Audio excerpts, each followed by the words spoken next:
भाजप आमदार राणा जगजितसिंह पाटील यांनी विकासावर बोलायचं आवाहन केलंय। उद्धव ठाकरे सरकारच्या 2.5 वर्षात रेल्वे ट्रॅकचे काम मंजूर झालं तरी 1 रुपया सुद्धा मिळाला नाही असा दावा त्यांनी केलाय। तर तुळजाभवानी मंदिरासाठी सुद्धा निधी दिला नाही अशी टीका सुद्धा त्यांनी केली आहे। ठाकरे सेनेच्या आमदार खासदारांनी जिल्ह्यासाठी आणि धाराशिव शहरासाठी नेमकं काय केलं याची उत्तरं द्यावीत असं आवाहन त्यांनी यावेळी केलंय।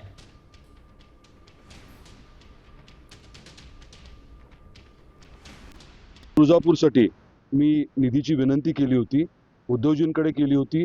शेवटपर्यंत त्यांनी 1 रुपया दिला नाही।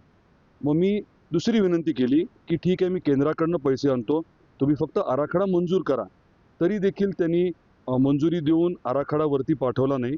दुर्दैवाने त्या 2.5 वर्षात रेल्वेचे काम होऊ शकलं नाही आणि मंदिराला किंवा तुळजापूरला 1 रुपया सुद्धा या माध्यमातून मिळू शकला नाही। आता या कालावधीमध्ये या 2 आमदार खासदार हे दोघांनी नेमकं आपल्या जिल्ह्यासाठी काय केलं सांगावं ना।